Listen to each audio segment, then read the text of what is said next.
எரேமியா 1:8 உன்னை காக்கும்படிக்கு நான் உன்னுடனே இருக்கிறேன் என்று கர்த்தர் சொல்லுகிறார். ஆண்டவர் உங்களை பார்த்து சொல்றார், என் மகனே, என் மகளே, சூழ்நிலை கண்டு நீ பயப்படாத, உன்னை பாதுகாக்கும்படி நான் உன்னுடனே கூட இருக்கிறேன். நீ வீட்டில் இருந்தா உன் கூட வீட்டில் இருப்பேன், நீ வேலை ஸ்தலத்தில் இருந்தா வேலை ஸ்தலத்தில் உன் கூட இருப்பேன், நீ பிரயாணப்பட்டு கொண்ட பிரயாணத்தில் நான் கூட இருப்பேன், நீ பிஸ்னஸ்ல இருந்தா பிஸ்னஸ்ல நான் கூட இருப்பேன், நீ எங்க போனாலும் எல்லா இடத்திலும் நான் உன் கூட இருப்பேன் அப்படின்னு ஆண்டவர் வாக்கு கொடுத்திருக்கிறார். எதுக்காக கூட இருக்கிறார்? எங்கே, எப்போ, எந்த மாதிரி தீங்கு நமக்கு வரும் தெரியாது, என்ன ஆபத்து வரும் தெரியாது. வேலை செய்கிற இடத்துல ஆபத்து வரலாம், பிஸ்னஸ் பண்ற இடத்துல பிஸ்னஸ்க்கு ஆபத்து வரலாம். எங்க சாத்தான் என்ன மாதிரி கண்ணிகளை வைத்திருக்கிறான், என்ன ஆபத்து வைத்திருக்கிறான் தெரியாது. ஆனா தேவனோ நம்மீது அக்கறை உள்ளவராய் நம்மை பாதுகாக்க நம்ம கூட இருப்பேன் என்று வாக்கு கொடுத்திருக்கிறார். அது பெரிய சந்தோஷம் தானே. ஆண்டவர் கூட இருந்தா போதுமே. வானத்தை பூமி உண்டாக்கிய ஆண்டவர் நம்ம கூட இருந்தா வேற யார் நம்மை தொட முடியும்? வேற எந்த ஆபத்தை சாத்தான் கொண்டு வந்துட முடியும்? வேற என்ன பாதிப்பை அவனால் கொண்டு வர முடியும்? அதனால பயப்படாதுங்க. அப்ப ஆண்டவர் வாக்கு கொடுக்கும்போது இந்த வருஷத்துக்கான வாக்கு தத்தத்துல 3 காரியம் சொன்னார். உன் ஆத்மாவை ஆண்டவர் காப்பார், போக்கையும் மரத்தையும் ஆண்டவர் பாதுகாப்பார், எல்லா தீங்குக்கும் விலக்கி காப்பார் அப்படின்னு சொன்னார்ல. அந்த வாக்கின்படியே ஆண்டவர் பாதுகாப்பார். ஆனா அதுக்கு நம்ம செய்ய வேண்டிய சில காரியம் இருக்குது.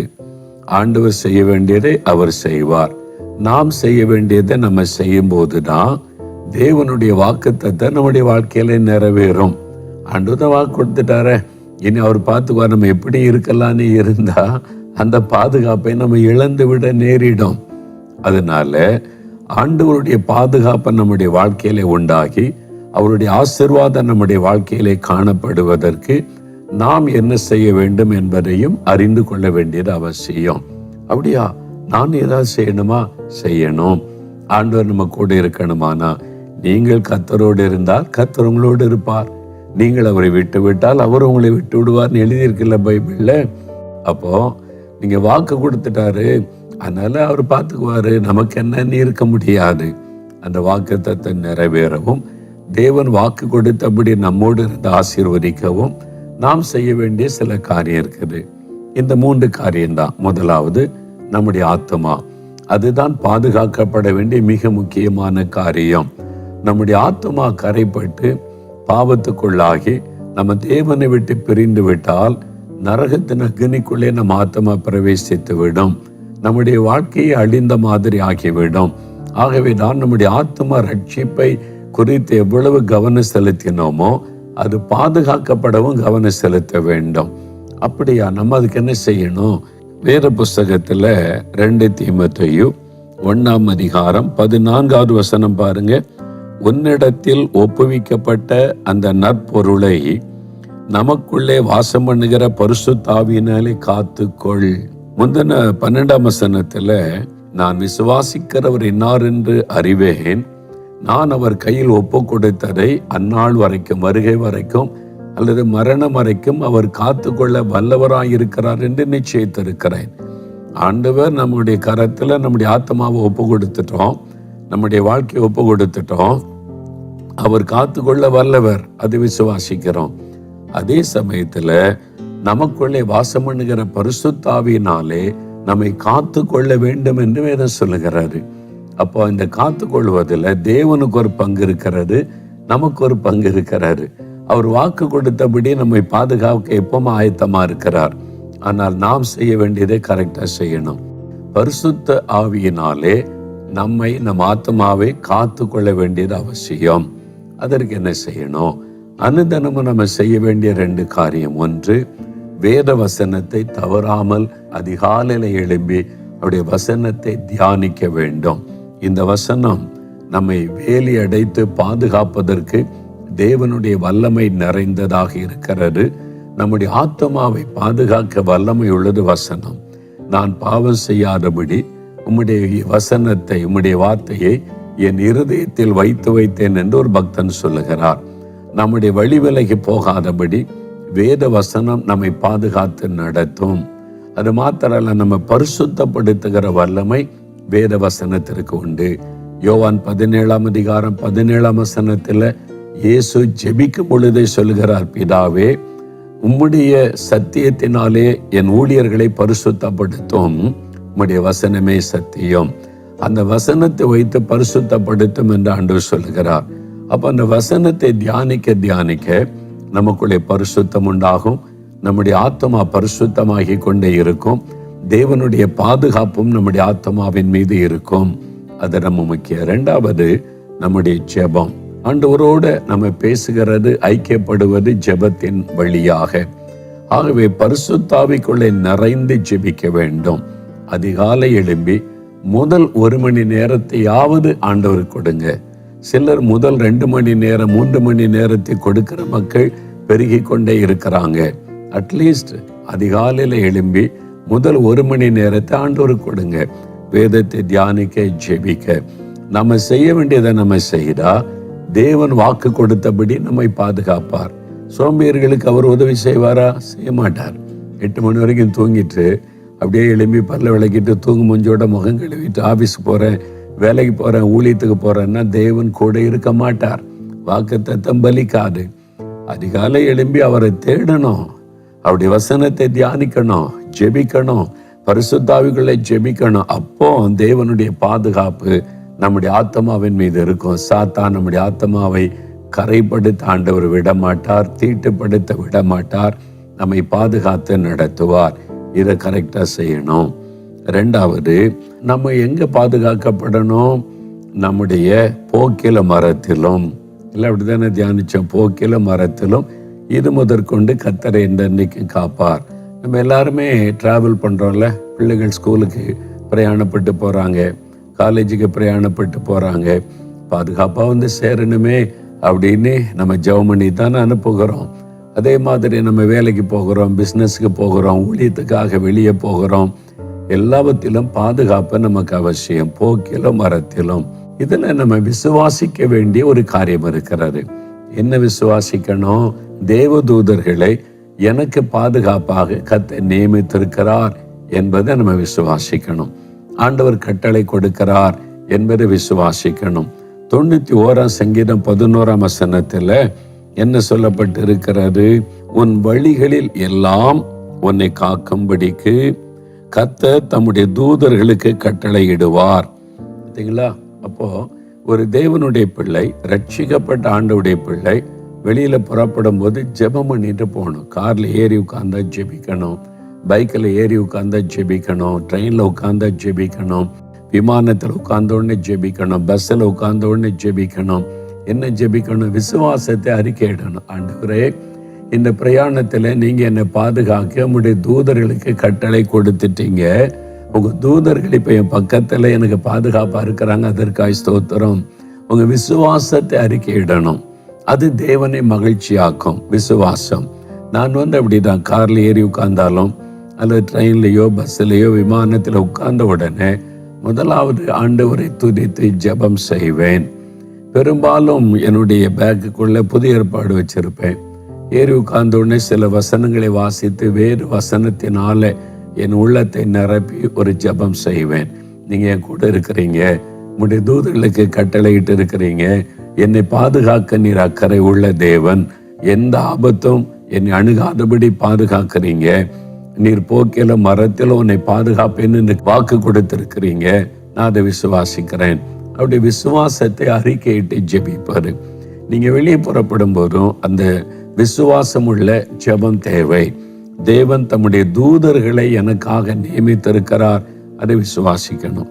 இந்த தேவ தூதர்கள் ஆவிக்குரிய ஒரு ஸ்பிரிச்சுவல் பீயிங்ஸ். அதனால மாம்ச கண்களால் அவங்கள பார்க்க முடியாது, ஆனா பக்கத்துல தான் இருப்பாங்க.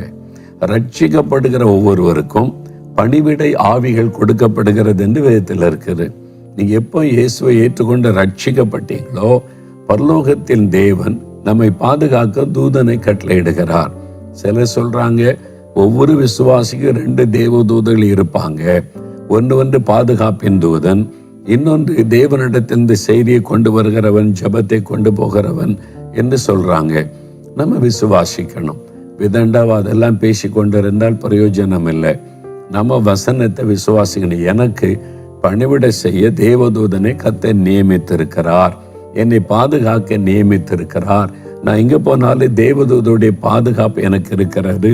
அதை விசுவாசித்து அறிக்கையிட்டு துதித்து ஜெபிக்கும் போது தேவனுடைய வாக்குத்தத்தம் தன்னுடைய வாழ்க்கையில நிறைவேறும். அது ரொம்ப அவசியம், ரொம்ப முக்கியம். அதனால எப்போ வெளியே போனாலும் இந்த வாக்குத்தத்தத்தை சொல்லி ஜெபிச்சுட்டு தேவதூதன் என்னோடு கூட இருக்கிற ஸ்தோத்திரம்னு சொல்லுங்க. எலிசா இஸ்ரவேல் தேசத்துல ஒரு தீர்க்கதரிசி. சீரியா தேசம் எதிரினுடைய நாடு. அவங்க படையெடுத்து வந்தா எலிசா அதெல்லாம் இஸ்ரவேல் ராஜாவுக்கு சொல்லிடுவார். அதனால இந்த ஊழியக்காரனை முதல்ல பிடிச்சு ஜெயில அடைக்கணும், அவனை கொல்லணும், இல்லாட்டா நம்ம ஜெயிக்க முடியாதுன்னு சொல்லி அந்த ஊழியக்காரன் எங்க இருக்கான்னு கண்டுபிடிச்சு அந்த பட்டணத்துல இரவோட இரவா சீரிய ராஜாவுடைய படைகள் இராணுவமே வந்து அந்த பட்டணத்தை சூழ்ந்து கொண்டது. காலையில எழும்பி பார்த்தா பட்டணத்தை சுற்றில இராணுவம், ஒரு தேசத்தின் இராணுவமே நிற்கிறது. யாரை பிடிக்க? எலிசாவை பிடிக்க. எலிசா தேவனுடைய தீர்க்கதரிசி, ஊழியக்காரர். இப்ப அந்த வேலைக்காரன் சொல்றான், ஐயோ நம்ம அகப்பட்டு கொண்டோம், சுத்திலும் இவ்வளோ எதிரிகள் வந்து படம் நிற்கிறேன்னு சொல்லி. எலிசா பயப்படவே இல்லை. அவர் சொல்றாரு, அவர்களோடு இருப்பவர்களை காட்டிலும் நம்மோடு இருக்கிறவங்க அதிகம், ஏன் பயப்படுற? எங்க அதிகம்? நம்ம 2 பேர் தானே நிக்கிறோம், நம்மகிட்ட ஆயுதமும் கிடையாது, சண்டையும் போட முடியாது, அந்த இராணுவமே வந்திருக்கிற. ஆண்டவரே, இவன் பார்க்கும்படி இவனுடைய கண்களை திறந்தருளேன்னு ஒரு ஜெபம் பண்ணினார். அவன் காவிக்குரிய கண்கள் திறக்கப்பட்ட உடனே அக்கினிமயமான குதிரைகளும் ரதங்களும் சூழ்ந்திருந்ததை ஆண்டவர் காண்பித்தார். இது 2 ராஜாக்கள் 6ஆம் அதிகாரத்தில் எழுதப்பட்டிருக்கிறதை வேதத்துல பார்க்கிறோம். 16, 17 வசனத்துல பாருங்க. தேவனுடைய சேனை, அவங்க எல்லாம் தேவதூதர்கள், அக்னிமயமான குதிரை ரதம், அதிலே தேவதூதர்கள் சூழ பாளையம் இறங்கிட்டாங்க. நம்மை பாதுகாக்க தூதர்களுக்கு கட்டளை இடுகிறார் என்பதை விசுவாசிக்க வேண்டியது அவசியம். என் ஊழியத்தின் ஆரம்ப நாட்கள்ல எனக்கு பெரிய டீம் எல்லாம் கிடையாது, தனியாளா ஜெபம் பண்ணுவேன். ஜெபக்குழுவில் எனக்கு ஜெபம் பண்ணி அனுப்புவாங்க. ஊழியத்துக்கு போகும்போது நிறைய போராட்டங்களை சந்தித்திருக்கிறேன். அப்போ சுவிசேஷம் அறிவிக்கிறதுனால, ஆத்துமாக்கள் ரட்சிக்கப்படுகிறதுனால, அந்த ஆத்துமாக்களை அடிமைப்படுத்தி வைத்திருக்கிற பொல்லாத ஆவிகள் என் மேல கோபத்தோடு எதிர்க்கும். அந்த போராட்டத்தை நான் சந்தித்திருக்கிறேன். அதுக்காக ஜெபிக்கிறது உண்டு. ஒரு சமயம் அப்படி ஒரு கிராமத்துல சுவிசேஷ கூட்டத்துல நான் பிரசங்கம் பண்ணி கொண்டிருந்தேன். ஆண்டவர் இன்னைக்கு பலத்த காரியம் செய்தார். கூட்டெல்லாம் முடிந்தது. ஒரு ஊழியக்காரர் வந்தார், தன்னை அறிமுகப்படுத்தினார். அவர் சொன்னார், நான் ஒரு ஊழியக்காரன், தேவனுடைய ஊழியத்தை செய்கிறேன். இங்கே ஒரு பிரசங்கம் நடக்கிறதை கேள்விப்பட்டு பின்னால உட்கார்ந்து இந்த கூட்டத்தில் நான் பங்கு பெற்றேன். ஆனால் இன்னைக்கு பிரசங்கம் பண்ணி கொண்டிருக்கும் போது திடீரென்று ஒரு காட்சி ஆண்டவர் எனக்கு காண்பித்தார். அதை சொல்லத்தான் வந்தேன் என்று சொன்னார். என்ன காட்சி என்று கேட்டேன். என் ஆவிக்குரிய கண் திறக்கப்பட்டது. உங்களை தாக்கும்படி பல அசுத்த ஆவிகள், விக்கிரக ஆவிகள் உங்களுக்கு விரோதமாக எழும்பி வருகிறது. ஆனால் உங்களை சுற்றிலும் தேவதூதர்கள் நிற்கிறதை ஆண்டவர் எனக்கு காண்பித்தார். அதனால உங்க பக்கம் வரைக்கும் வந்த அசுத்தாவிகளால் உங்களை தொட முடியவில்லை. உங்களை பாதுகாக்க தூதர்கள் சுற்றிலும் நிற்கிறதை ஆண்டவர் எனக்கு காண்பித்தார் என்று அது சொன்ன உடனே எனக்குள்ள இன்னும் விசுவாசம் பலன் அடைந்தது. அப்புறம் நான் ரொம்ப விசுவாசிக்க ஆரம்பித்தேன். எங்க போனாலும் என் கண்களால பார்க்க முடியாவிட்டாலும் எனக்கு தந்திருக்கிற தேவதூதர்களுக்காய் ஸ்தோத்திர ஆண்டவரே நீ துதிப்பேன். எனக்கு நீர் கொடுத்திருக்கிற பாதுகாப்பு வளையத்திற்காய் ஸ்தோத்திர ஆண்டவரே நீ ஆண்டவரை துதிப்பேன். விசுவாசத்தை அறிக்கையிட்டு ஜெபம் செய்வது, அது மாதிரி நீங்களும் ஜெபம் செய்ய வேண்டியது அவசியம். வட இந்தியாவுக்கு ஒரு சமயம் ஊழியத்துக்கு போயிருந்தேன். அந்த வட இந்தியாவில் ஒரு மலை பிரதேசம், ஆதிவாசி மக்கள் இருக்கிறாங்க. வருஷத்துல ஒரு பெரிய திருவிழா சில நாட்கள் நடைபெறுமாம். அந்த திருவிழாவில் அந்த கிராமத்தின் மக்கள் எல்லாம் கூடுவார்கள். அப்போ அங்கிருந்த மிஷினரிகள், 2 மிஷினரி குடும்பத்தினர் அந்த மக்களுக்கு இயேசு பற்றி சொல்லலாம், அந்த மக்களையும் இயேசு நேசிக்கிறாரே அப்படி அன்பை சொல்லலான்னு போனார்கள். அந்த திருவிழாவில் நிறைய விளையாட்டுகள் அது இதெல்லாம் நடக்கும். நிறைய மக்கள் கூடி வந்திருப்பாங்க. அப்போ அந்த மிஷினரிகள்ல சகோதரர்கள் சொன்னாங்க, நாங்க 2 பேர் இந்த பக்கம் ஊழியம் செய்யறோம், நீங்க 2 பேர் அந்த பக்கம் செய்யுங்கன்னு அவருடைய மனைவிமார்கள் 2 சகோதரிகளை ஒரு பக்கத்துல நிற்க சொல்லிட்டாங்க. நாங்கள் ஊழியம் முடிச்சுட்டு வந்து உங்களை சந்திக்கிறோம் என்று. இவங்க ஒரு ஓரமாக நின்று வரவங்களுக்கு இயேசு பற்றி சொல்லிக்கொண்டே இருந்தாங்க. திடீரென்று ஒரு 2 மனிதர்கள் வந்தாங்க. அவங்க கையில் துப்பாக்கி வச்சிருக்கிறாங்க. அவங்க ஒரு தீவிரவாத அமைப்பை சார்ந்தவர்கள், பயங்கரமான ஆட்கள், யாருக்கும் பயப்பட மாட்டாங்க. அவங்க பக்கத்தில் நின்று துப்பாக்கி அவங்களுக்கு நேராக மெதுவாக நீட்டி, சத்தம் போடக்கூடாது, பேசக்கூடாது, பேசாமல் இங்கே பின்னால் வரணும், இல்லாட்டி சுட்டு கொன்னுருவோம் அப்படின்னு சொல்கிறாங்க. இவங்க பதறி போயிட்டாங்க. 2 பேரும் பெண்கள், மிஷினரி சகோதரிகள். ஒன்றும் செய்ய முடியாது. அவங்க அப்படியே துப்பாக்கி முனையில் அந்த காட்டுக்குள்ளே அவங்கள அழைச்சிட்டு போகிறாங்க. தனியாக காட்டுக்குள்ளே ஆள் நடமாட்டம் இல்லாத இடத்துக்குள்ள இவங்க பார்க்குறாங்க, நம்முடைய கணவன்மார் அங்கே இருக்கிறாங்க, சொல்லவும் முடியாது, சத்தமிடவும் முடியாது, துப்பாக்கியில் சுற்றுவன்றாங்க. ஆண்டவரே, ஒரு பெரிய ஆபத்து, எங்களுக்கு உதவி செய்ய, எங்களை பாதுகாத்து கொள்ளுன்னு மனதில் தான் ஜெபிக்க முடியும். அப்படி ஜெபம் பண்ணிக்கிட்டே போகிறாங்க 2 பேரும், ஒருவர் முகத்தை ஒருவர் பார்த்து கொண்டு. திடீரென்று அந்த காட்டுக்குள்ளேருந்து ஒரு மனிதன் வந்தான். ரொம்ப உயரமான மனிதர், சாதாரண மனிதர்களை விட 1 அடி உயரம் இருக்குமா. உயரமான மனிதர் கம்பீரமாய் நின்று, எங்கே கூட்டு போறீங்க, உடனே அவங்களை விட்டுட்டு ஓடிப்போன்னு சொல்லி ஒரு அதட்டினான். அவ்வளோதான். அவங்க 2 பேரும் ஓடியே போயிட்டாங்க. பயந்து, துப்பாக்கியெல்லாம் வச்சிருக்கிறான், பயந்து ஓடியே போயிட்டாங்க. இவங்க ஆண்டவர் நம்மளை காப்பாத்திட்டார், ஒரு ஆளை அனுப்பின்னு சொல்லி, ஆண்டவரே நன்றின்னு கண்ணை மூடி நன்றி சொல்லி கண்ணை திறக்கிறாங்க. அந்த ஆளை காணவில்லை. அப்படி ஒரு ஆளே இங்கே இல்லை. இப்போதான் ஒரு ஆளை பார்த்தோம், அவ்வளோ உயரமாக கம்பீரமான ஒரு ஆள், அவங்க தானே அதட்டி நம்மளை பாதுகாத்தாங்க அப்படின்னு பார்த்தா அந்த ஆளே இல்லை. அவங்களுக்கு ரொம்ப ஆச்சரியம். என்ன ஆச்சரியன்னு பார்த்தா, தேவன் தம்முடைய தூதர்களை அனுப்பி அவங்கள பாதுகாத்தார். உடனே அவங்க திரும்பி வந்தாங்க, கணவர்கிட்ட போய் பேசினாங்க, இப்படி ஒருத்தர் வந்தாரு, எங்களை பாதுகாத்துட்டாரு. அப்புறம் அவங்களை காணவே இல்லை. ஆண்டவர் தம் தூதனை அனுப்பி அவங்களே பாதுகாத்தார். இதே மாதிரி உங்க வாழ்க்கையில கூட யோசித்து பாருங்க, நிறைய நடந்திருக்கும். ஏன்னா தேவ தூதர்கள் தேவ பிள்ளைகள் மத்தியில இருக்கிறாங்க. நீங்க ரட்சிக்கப்பட்டனா உங்க வீட்டுக்குள்ள தேவ தூதர்கள் இருக்கிறாங்க. ஒருத்தருக்கு 2 தேவ தூதர்கள்னா உங்க வீட்டுல 4 பேர் ரட்சிக்கப்பட்டிருந்தா 8 தூதர்கள் இருப்பாங்க குறைஞ்சது. அந்த மாதிரி தேவ தூதர்களை தேவன் நமக்கு கட்டளையிட்டு இருக்கிறார். அதை விசுவாசித்து ஸ்தோத்திரம் பண்ணி நீங்க துதித்து கொண்டே போனால் உங்களுக்கு பாதுகாப்பு உண்டாயிருக்கும். அது மாத்திரம் இல்ல, உங்க சிறு பிள்ளைகளை அனுப்புறீங்களா ஸ்கூலுக்கெல்லாம், பத்திரமாறு கவனமாறுன்னு சொல்லி நீங்க என்ன பண்ணணும்னு தெரியுமா? வேத புஸ்தகத்துல மத்தேயு 18 அதிகாரம் 10வது வசனம் நீங்க வாசித்தால், இந்த சிறியரில் ஒருவனை அற்பமாய் எண்ணாதபடி எச்சரிக்கையா இருங்க, அவர்களுக்குரிய தேவதூதர்கள் பரலோகத்திலே என் பரமபிதாவின் சமூகத்தை எப்பொழுதும் தரிசிக்கிறார்கள். உங்க குழந்தைகளுக்கு ஒரு தேவதூதனை தேவன் கட்டளையிட்டு இருக்கிறார். நீங்க ரட்சிக்கப்பட்டு ஆண்டவருக்குள்ள வந்துட்டீங்கன்னா உங்க பிள்ளைகள் மேல தேவன் அக்கறை உள்ளவர். உங்களுடைய பிள்ளைகளை பாதுகாக்க ரொம்ப கவனமுள்ள தேவன். ஒரு தேவ தூதனை தேவன் சிறு பிள்ளைகளுக்கு கொடுக்கிறார். இவங்க என் குடும்பம், என் பிள்ளைகள், நீங்க பாதுகாத்து கொள்ளுங்கள்னு சொல்லி அந்த தேவ தூதர்கள் தினமும் போய் தேவனை தரிசிப்பாங்களாம்.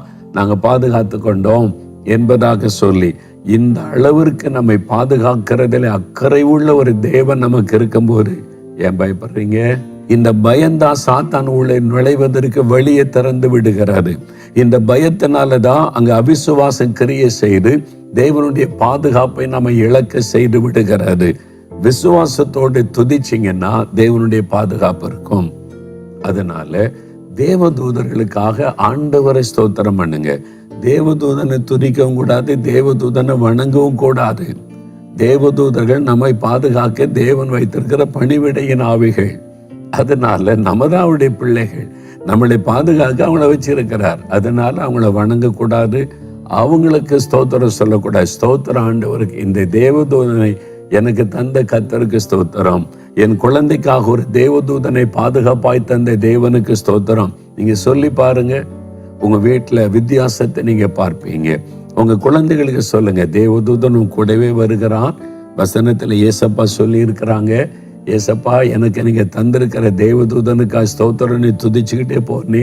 சின்ன வயசுலேயே பிள்ளைகளை வசனத்துல பழக்கிட்டீங்கன்னா பிள்ளைகளும் பயப்படாது, பிள்ளைகளும் பாதுகாப்பாக இருக்கும். அந்த தேவதூதனுடைய பிரசன்னம்.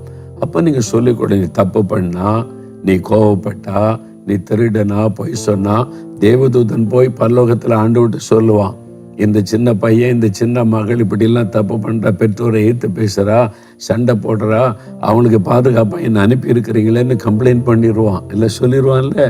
அப்ப நீங்க கவனமா இருக்கணும். சின்ன பிள்ளைகிட்ட சொல்லணும், தேவதூதனை தேவன் நியமித்திருக்கிறார், உங்களை பாதுகாக்க கூட இருக்கிறாங்க, நீங்க செய்யறதெல்லாம் கவனிப்பாங்க அப்படின்னு சொல்லி நீங்க வளர்க்க வேண்டும். வசனத்தை சொல்லி வளர்க்க வேண்டும். அதனால கர்த்தர் பாதுகாப்பு கொடுக்க தூதர்களுக்கு கட்டளை கொடுக்கிறார். அநேக முறை நான் உணர்ந்திருக்கிறேன், அந்த தேவதூதருடைய பிரசன்னம் அந்த இடத்துல உதவி செய்வதை நான் உணர்ந்திருக்கிறேன். ஒரு சமயம் நான் பைபிள் காலேஜில் படித்து கொண்டு ஒரு கிராமத்தில் தங்கி ஊழியம் செய்து கொண்டே படித்து கொண்டு இருந்தோம். அப்போ அங்கே வீட்டில் பாய் விரிச்சு பெட்ஷீட் விரிச்சு தரையில தான் படுத்திருப்பாரு.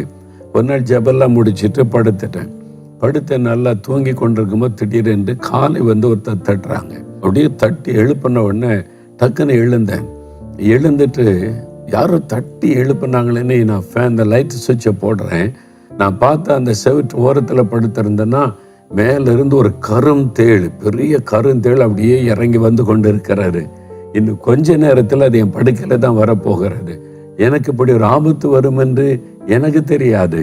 ஆனால் தேவன் அதை கவனித்து ஒரு தூதனை அனுப்பி என்னை தட்டி எழுப்பி என்னை பாதுகாத்தார். இது மாதிரி பல சம்பவங்களை நான் சொல்ல முடியும். உங்க வாழ்க்கையில கூட அப்படி நடந்திருக்கும். யோசித்து பாருங்க, இது எப்படி நடந்ததுன்னு.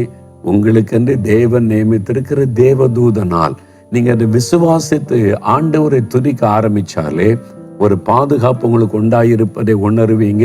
கர்த்தர் பாதுகாத்து நடத்துவார். சரி, மூன்றாவது இன்னொரு காரியம், எல்லா தீங்குக்கும் விலைக்கு உங்களை பாதுகாப்பேன் அப்படின்னு சொல்லி இருக்கிறார்ல, வாக்கு தத்துவம். சரி, அதுக்கு நாம என்ன செய்யணும்? ஆண்டவர் வாக்கு கொடுத்துட்டார், எல்லா தீங்குக்கும் உன்னை விலைக்கு பாதுகாப்பேன். சாத்தான் தீங்கு செய்கிறவன், வியாதியை கொண்டு வர்றான், நஷ்டத்தை கொண்டு வருகிறான், இழப்பை கொண்டு வருகிறான், நமக்கு விரோதமாய் பேசுகிற ஆட்களை எழுப்புகிறான், நமக்கு தீமை செய்கிற மக்களை எழுப்புகிறான், நமக்கு விரோதமாய் பில்லிசனை செய்கிறவங்களை எழுப்புகிறான். நம்மளை எப்படியாவது பாதிக்கப்புள்ள உண்டாக்கணும்னு சொல்லி தீமை செய்கிற மக்களை எழுப்பி பல தீமைகளை செய்கிறான். பொல்லாங்கனாகிய பிசாசுன்னு சொல்லப்பட்டிருக்கிறது. அவனால் தான் நமக்கு நஷ்டங்கள், இழப்புகள், பாடுகள் எல்லாமே. மனிதர்களை பயன்படுத்துவதே அவன்தான். அப்போ அந்த தீங்குக்கு விலைக்கு பாதுகாப்பேன்னு ஆண்டவர் சொல்றாருல, சாத்தானுடைய தந்திரங்களுக்கு விலைக்கு ஆண்டவர் பாதுகாக்கணும். ஆண்டவர் வாக்கு கொடுத்துட்டார், பாதுகாப்பார். நம்ம என்ன செய்யணும்? நம்ம செய்ய வேண்டிய காரியம் இருக்கிறது. யாக்கோபு 4:7 ஆண்டவர் சொல்லுகிறார், பிசாசுக்கு எதிர்த்து நில்லுங்கள், உங்களை விட்டு ஓடி போவான். சாத்தானை எதிர்த்து நீங்க ஜெபம் பண்ணுங்க. நான் பாதுகாப்பா கூட இருக்கிறேன், ஆனா நீங்க எதிர்த்தாதான் அந்த தீங்கு விலகி போகும். சமீபத்தில் ஒரு குடும்பத்தை சந்தித்து ஜெபிக்க நான் போயிருந்தேன். அந்த குடும்பத்துல நல்ல 3 பிள்ளைகள். அந்த தாயார், அந்த சகோதரி ஒரு காரியம் சொன்னா, என்னுடைய மகளே சில வருஷமாக ஒரு பிரச்சனை, நடு ராத்திரி வந்தா சத்தமிட்டு அலறி அழுவாள். நடு ராத்திரி வந்தாலே ஒரு பிரச்சனை, அப்படியே ஒரு பதஷ்டம், பயம். அதனால என்னன்னோ நான் பண்ணிலாம் பார்த்தேன், ஜெபெல்லாம் பண்ண, ஆண்டவரேன்னு சொல்லி என் மகள் பாதிக்கப்பட்டு கொண்டே இருக்கிறாள். அது பிசாசனால் உண்டாகிற பாதிப்பு என்பது எனக்கு நல்லா தெரியுது. ஒரு நாள் ஆண்டவர்கிட்ட, என் ஆண்டவர், நான் இவ்வளவு நாள் ஜெபிக்கிறேன், என் மகளுக்கு என்ன விடுதலை வரலையே. ஆண்டவர் சொன்னாரு, இந்த தீமை உன் மகள் மேல வராம அவள் விடுதலை உண்டாகணுமானா என்ன நோக்கி நான் ஜெபம் பண்ண சொன்னேன். அவனை அப்ப என்ன செய்யணும்? பிசாசை விரட்டு, அந்த அதிகாரம் உனக்கு தந்திருக்கிறேன்ல, நீங்க என் நாமத்தினாலே பிசாசை துரத்தி சொல்லி இருக்கிறேன்ல, உனக்கு அந்த அதிகாரத்தை நான் தந்திருக்கிறேன். நீ என்ன நோக்கி ஆண்டவரே உதவி செய்யுங்கன்னா, உனக்கு தான் அதிகாரம் தந்துட்டேன்ல, வாக்கு கொடுத்தேன்ல, என் நாமத்தினால பிசாசை துரத்துங்க, நீ துரத்து, அது ஓடி போயிடும். அப்போதான் அவளுக்கு தெரிஞ்சது தவறு. இயேசு கிறிஸ்துவின் நாமத்தில் என் குழந்தையை டிஸ்டர்ப் பண்ணுகிற ஆவியை உன்னை விரட்டுகிறேன்னு ஜெபிச்சாங்க. அன்னையோட போயிட்டு அவ்வளவுதான், சேஃப். அப்ப நம்ம கிட்ட தான் தப்பு இருக்குது. தேவன் நமக்கு வாக்கு கொடுத்துட்டாரு, பாதுகாக்க அவர் கூடவே இருக்கிறார். ஆனா நம்ம செய்ய வேண்டியதை நம்ம செய்யணும். பிசாசுக்கு எதிர்த்து நிற்கணும். எப்படி எதிர்க்கிறது? 1 பேதுரு 5:9 சொல்லப்பட்டிருக்கிறது, விசுவாசத்தில் உறுதியாயிருந்து பிசாசுக்கு எதிர்த்து நில்லுங்கள். என்ன விசுவாசம்? 1 யோவான் 4:4 உலகத்தில் இருக்கிற பிசாசை காட்டிலும் நம்மோடு இருக்கிற இயேசு பெரியவர்.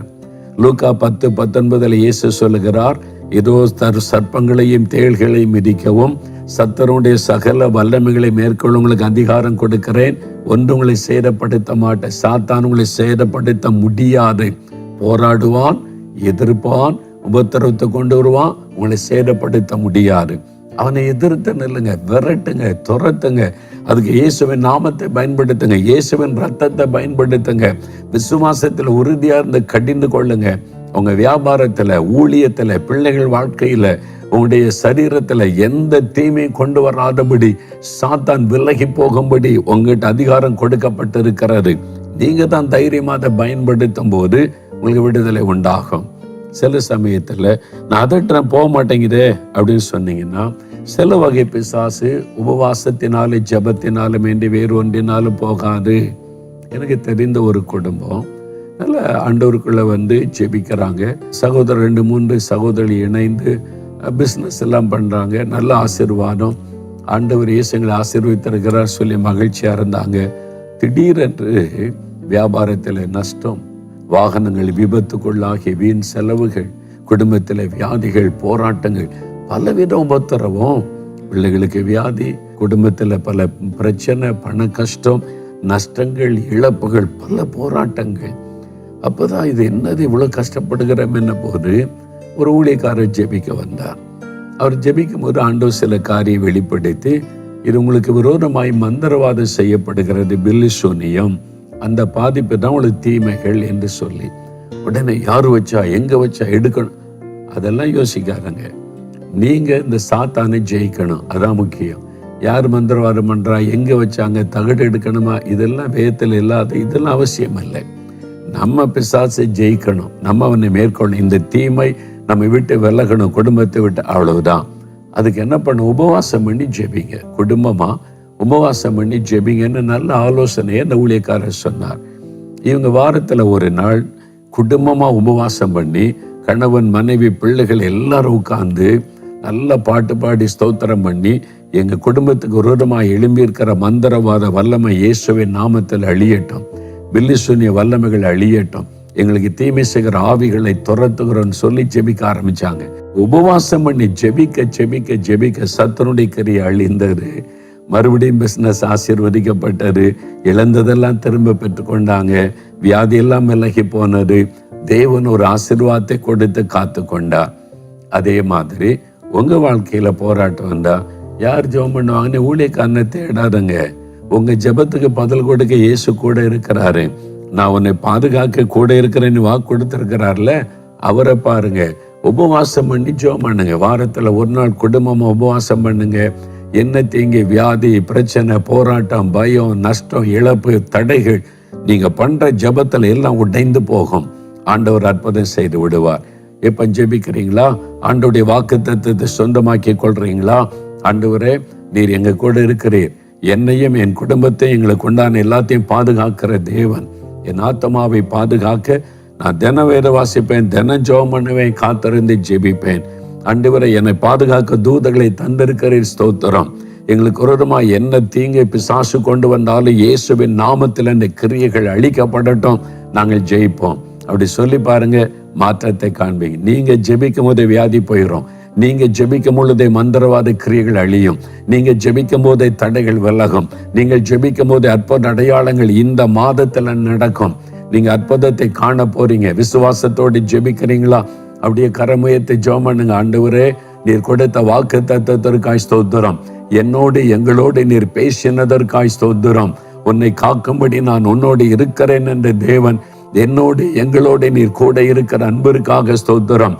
என் ஆத்மாவை நீர் பாதுகாக்கிற தேவன், அதற்கு நான் ஜெபிக்கவும் வசனத்தை தியானிக்க எனக்கு கிருபை தாரும். உம்மோடு நான் எப்பொழுது ஐக்கியமாயிருக்க உதவி செய்து அருளும். எனக்காக, என் குடும்பத்திற்காக, என் பிள்ளைகளுக்காக எங்களை பாதுகாக்க தேவ தூதர்களை தந்திருக்கிறதற்காக ஸ்தோத்திரம். பணிவிடையின் ஆவிகளுக்காக ஸ்தோத்திரம். எங்களை சுற்றில பாளையம் இறங்கி பாதுகாக்கிற தேவ தூதர்களை நீர் தந்திருக்கிறதற்காக உமக்கு ஸ்தோத்திரம், ஸ்தோத்திரம் ஆண்டவரே. எங்களுடைய குடும்பத்துல, எங்களுடைய வியாபாரத்துல, ஊழியத்துல, பிள்ளைகள் வாழ்க்கையில தடைகளை, இழப்புகளை, நஷ்டங்களை, தீமைகளை உண்டு பண்ணுகிற, வியாதியை உண்டு பண்ணுகிற பொருளாதார பிசாசை நாங்கள் இயேசுவின் நாமத்தில் கடிந்து கொள்ளுகிறோம். எங்களுக்கு தீமை செய்கிற திருடனாகிய அந்த அசுத்த ஆவிகளை, சாத்தானை கடிந்து கொள்ளுகிறோம் இயேசுவின் நாமத்தில். உம்முடைய ரத்தத்தை தெளித்து ஜெபிக்கிறோம். இன்றைக்கு அந்த நோய்கள் எங்கள் குடும்பத்தை விட்டு விலகட்டும். சாப கட்டுகள் இயேசுவின் நாமத்தில் விலகட்டும். நஷ்டத்தை, இழப்புகளை கொண்டு வருகிற பொருளாதார பிசாசின் கிரியைகள் விலகட்டும் இயேசுவின் நாமத்தில். மந்திரவாத பில்லிசோனிய வல்லமைகள் அழியட்டும். தகடுகள் எரியட்டும் இயேசுவின் நாமத்தில்.